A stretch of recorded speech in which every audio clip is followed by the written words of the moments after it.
Just me and you, Buster.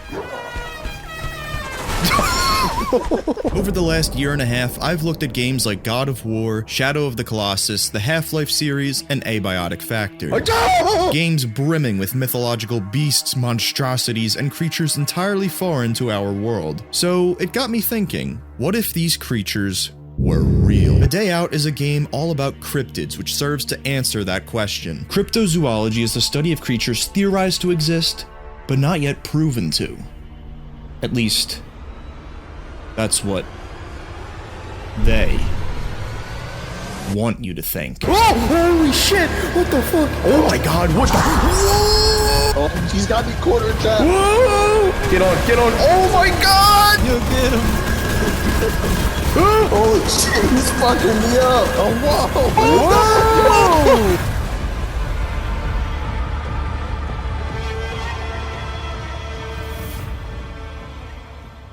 Now, before I go and tell you guys a bunch of stuff that I probably shouldn't be telling you, I'd like to first thank you all for all of your comments on my Entropy Zero video. Leave a comment on this video for a chance to be featured in the next one, and my final big thank yous go to my patrons. Stin, Dotman, Brian, Angel Defoe 3, Papa Noob 345, Dominic, Dominique, Kevin, Bradley, Mark, 13th Mortimer, Nindota, Micah, Devin, Sadiq, and Bryce. Wow, I nailed it first time. Now, even if you've never heard of the term cryptid, you certainly know of cryptids. The lizard man, the chupacabra. You call this an ambush? Fucking. Oh, Dr. Miller. Okay, maybe not that one. And perhaps the most famous cryptid of all, Bigfoot. Cock so small doesn't even protrude from his fur. A Day Out will equip you in all facets for dealing not just with cryptids, but with the supernatural, the paranormal, and Pokemon. Oh, there he is. Oh, he's adorable. Welcome, boys, to the Fob. This right here is the heart of operations, state-of-the-art decor, the hall of knowledge, exhausted with resources and all the info you'll ever need to educate yourself on whatever the hell you'll be getting yourself into today. The control center, where you draw up plans and execute them accordingly, with your team of experts, of course. Holy fuck, it's so loud! What the fuck did you die? Flip that thing over. What the fuck is going on? Okay, Nick. It's so scared, dude.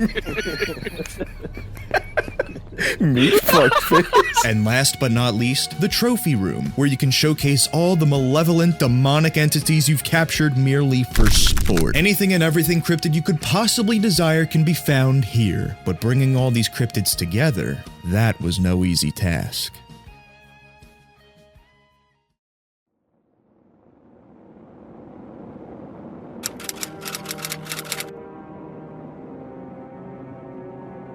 The specific origin of the Wendigo remains unknown. However, the inception of the beast legend can be traced back to the tribes of the Algonquin-speaking peoples from the early 1600s. The Wendigo is believed to be a curse or infection, originating from the consumption of another human's flesh. For the time being, it is also unknown how the curse spread so rapidly, but it is theorized that a fully transformed Wendigo possesses the innate ability to infect others with the curse.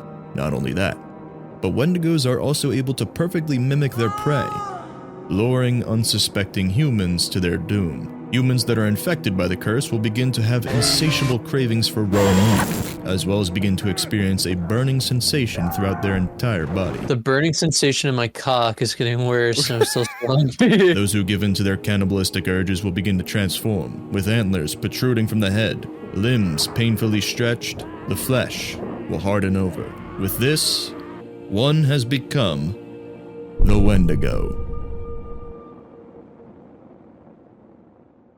Now, just a side note, and look, this is my opinion, the whole deer mutant interpretation of the Wendigo, sure, it's cool, but the way Until Dawn depicted the Wendigo, to me, is much better. It still resembles a human while being something clearly mutilated and corrupted by some evil spirit like the old legends say. Giant deer monster? I don't know. It just doesn't have the same impact for me. And if you guys are interested in seeing me play Until Dawn, let me know. Hell, I'll live stream it if you guys want me to. Please don't make me. I'm such a bitch. I don't want to play horror games. Have you ever seen or played the game Bigfoot? Well, this game is a lot like that. You hunt down whatever monster it is you're pursuing over the course of several days, but instead of simply running around trying to find Bigfoot or camping out waiting for him to come to you, you go on little scavenger hunts to figure out what the hell happened on each case you check out. Step 1. We had to travel to Camp Sunnyside and investigate. Oh shit. Now that we've made it to the camp, it's time to skim through notes and rummage the belongings of those who used to occupy this camp to get an idea as to what happened here. What we uncovered was that a Wendigo seemed to be in communications with Danny Boy, using him as a tool to lure all his friends to some monolith near the camp for dinner. Yeah, the ATVs aren't very good. We were on our way to the monolith when suddenly... Oh shit, he's coming. Dude, pull out your weapon! No, he's humongous!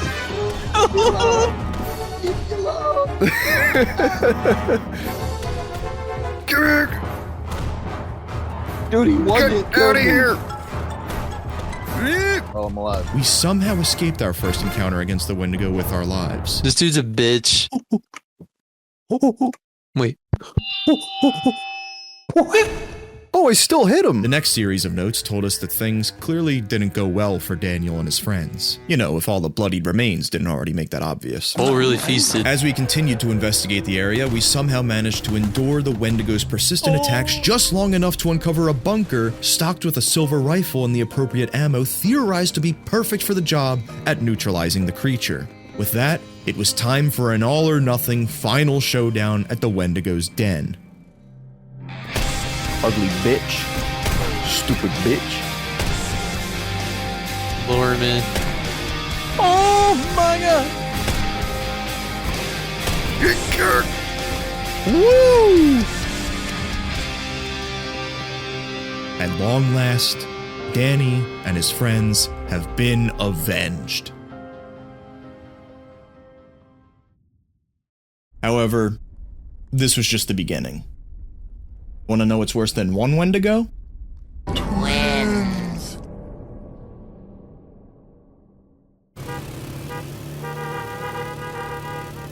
Shit! This is a constant issue. Yeah, so I had to walk everywhere after that, and this forest was pretty big, so I personally didn't really get in on any action till the end. Besides this bullshit. Fuck.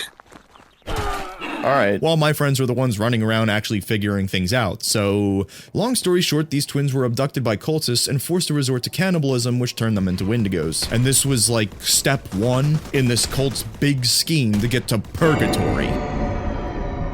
We'll get there when we get there. Look, for now, I'm really pissed off over the fact that these Wendigos have fat asses. This goes against everything the legend of the Wendigo stands for. It doesn't make sense! Now, if you think that didn't make sense, our next encounter is literally from out of this world.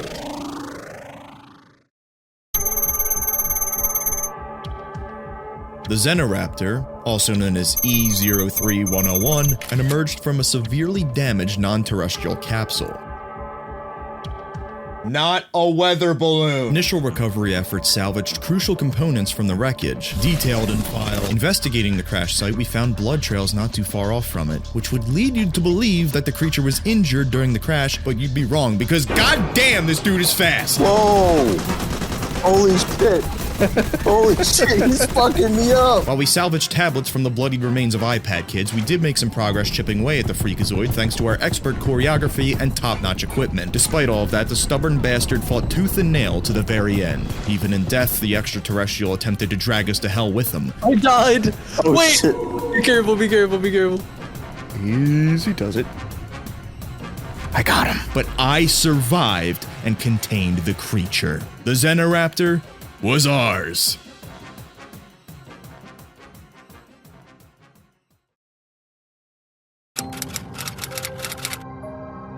The Flesh Hound appears to have originated from a purgatory-related precursor. Although the full extent of its evolutionary history remains elusive, some have theorized it could be an evolutionary offshoot or mutation of a hellhound. What is known, however, is that these creatures have predated humanity, and their population dwindled precipitously as they were hunted to near extinction. Presently, the fleshhound population is mostly confined to remote mountainous regions. Some have even reported as serving as guardians or protectors of important sites.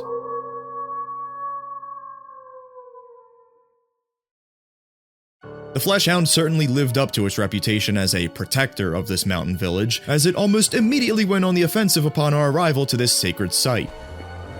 Oh. What? Oh, there it is! Oh, I'm coming. Oh, it's He's a got big me boy. quarter trapped. Easy, boy, easy. Whoa! This dude's fucking insane. All right, I'm running inside.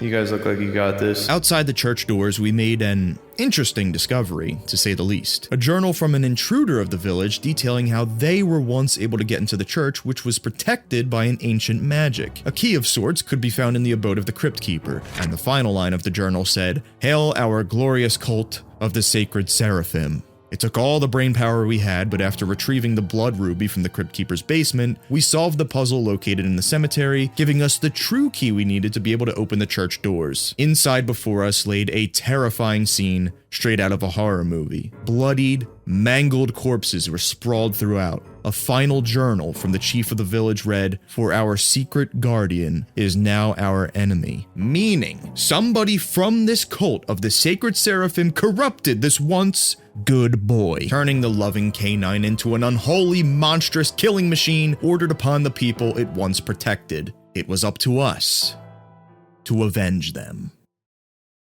With turrets mounted and shotguns in hand, we chipped away at the beast, tanking any damage dealt as it picked off our squad one by one. And by one, I mean me. I only mean me. I was the only one that got knocked out. But a combination of coordination and cowardice, courage, proved to do the trick. A long and arduous battle finally came to a close as the Flesh Hound keeled over. The village was avenged, but the cult's march to purgatory only continued to build steam. Here we are. Purgatory. After chasing them for months and avenging the hundreds of deaths they caused, we finally tracked down the cult of the sacred seraphim. We were able to find the exact spot the cultists were able to enter the upside down. I mean purgatory, sorry. Okay, yeah, it's totally just the upside down from Stranger Things. The fuck is a Void Reaper? Basically a demogorgon without legs. Naturally, we were of course a little too late to track down the cult themselves, as it seems they already had retreated, leaving us and us alone to deal with the monstrosity ahead. Whoa! Whoa. This ugly fuck. You gotta be kidding me. You're literally lighting him the fuck up right now. Yeah. Yo. Oh Ow, my ow, god. ow, I can't ow. see. Oh, we can't shoot it. Pick up your turrets and leave. It was clear now that before we could ever make it back home, we would have to take down this creature. So we had to turn on some high beams, and then that allowed us to finally kill it. And with that, purgatory was ours. The creature was ours. I don't know. Why did we come here? So, bit of a limptic ending to that cult story I told, but honestly, who cares about that, right? I mean, we're just here to fuck up some cryptids. Jesus Christ, not like that. And I will say, although the cult story's conclusion fell a bit flat for me, I do really appreciate that the developers wanted to try and uphold some sense of connectivity between the cases with this story, rather than you just going into a bunch of isolated encounters. But overall, for just a nice crisp Hamilton, a day out makes for a pretty fun day of cryptid hunting with your friend. Did you really think you could disclose such sensitive information without consequence? How are you in my head? Who are you? Where are you? Over here. You're even dumber than you look. Even while wearing that stupid fucking hat. Okay, yeah, look who's talking. We both like to play dress up, apparently. What do you want? Who are you? I am they. But for simplicity's sake, you may refer to me as the J-Man. Wait a second, you're doing a Half-Life thing right now? Is that supposed to be like a play on the G-Man? I wouldn't be laughing when people would much rather be watching the shitty Half-Life skit than whatever muck you just spewed out into the world. Alright, Dick, just get to the point already. What consequences are you alluding to? Quit continuing to waste everyone's time and stop asking questions you already know the answers to. Fine, okay, you're gonna get Half-Life Alyx probably by the end of the year. Right now I'm having a lot of fun checking out Abiotic Factor again. I might even go back to Ratchet & Clank soon. So much talk, yet no appropriate action. You think you're at liberty to do whatever you please after the stunt you just pulled? I believe we are left with two options. I either terminate your channel and erase everything you've worked so hard for over the last decade, or I let you disclose this information, Not like anybody will believe you, or hear you anyway, since this video won't have Half-Life in the title. Oh, fuck you! Termination is still an option. Alright, fine. Whatever it is, I'll do it. Wisely done, Mr. Jarhead. Now if you would take a look at your screen there, and we will see you up ahead.